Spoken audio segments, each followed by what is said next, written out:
attacks have created a lot of fear and anxiety here in Alabama. That according to our exclusive News 5 strategy poll. But when does a normal amount of worry cross over into an unhealthy situation? Here's News 5's Peter Albrecht. The terror attacks in France were a half world away, but they planted fear here at home in Alabama. Our News 5 strategy poll shows more than 6 of 10 Alabamians fear a terror attack in the state. More than 3 in 10 have changed their plans or behavior because of those fears. John Gray conducted the poll. Now, 30% actually alter their plans or have some, what I would call, real personal fear about that taking place. I think that's pretty normal.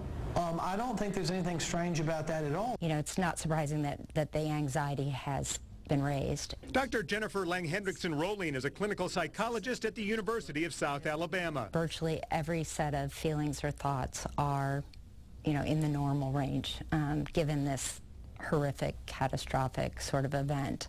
But she says fear and anxiety can cross over into an unhealthy area.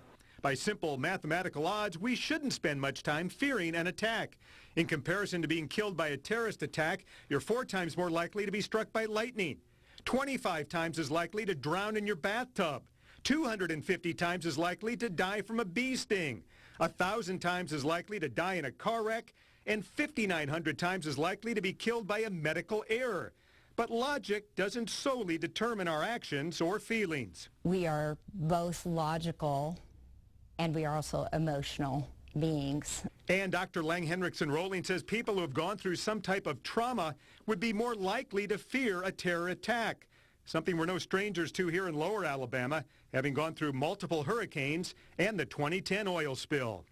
Now, the doctor says she gets extremely concerned when people's fear leads to what she calls avoidance, when people stop doing anything or going anywhere, or, Mel, when they stop interacting with other people due to their fears. Well, Pete, what can people do if they're feeling fearful or anxious about these attacks? Well, the doctor told me really the first thing is pretty simple. Limit your exposure to all those graphic images out there, stay off the internet, and maybe avoid all that 24-hour coverage for now.